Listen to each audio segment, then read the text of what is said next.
Something funny happened to me. I want to tell you a story how I got a free burger when I ordered food, and use it to explain what injection vulnerabilities are. So last night I was super lazy, didn't want to cook, so I ordered food.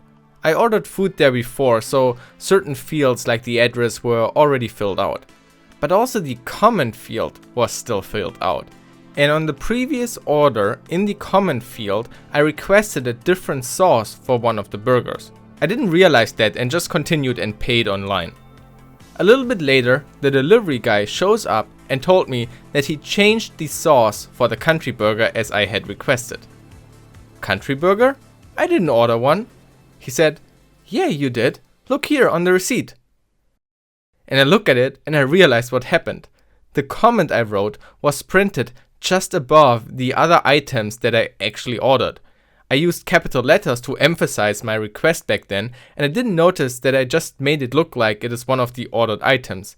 And so he actually thought I ordered a country burger, and the comment after it was just my modification request. I mean, looking at it now, everybody would say it's pretty clear that it's not an item I ordered. There's no price on it and it's not bold. But this is a fast food restaurant and those guys have a lot to do. It has to go fast and maybe comments are also not a common thing. I can totally see how it happened. I offered to pay for the burger, but he said it's fine. So that's how I got a free burger through an unintended burger injection or unintended social engineering attack. So what does this teach us about injection vulnerabilities in software? You see, programs are just acting on instructions that they have been given. Like a guy in a restaurant has instructions he gets from the order that gets printed out. And in this case, data or this comment was mixed together with business critical information. And whoever created and printed out this order didn't make it clear to the entity that processes this data that this is just a comment and not an order instruction.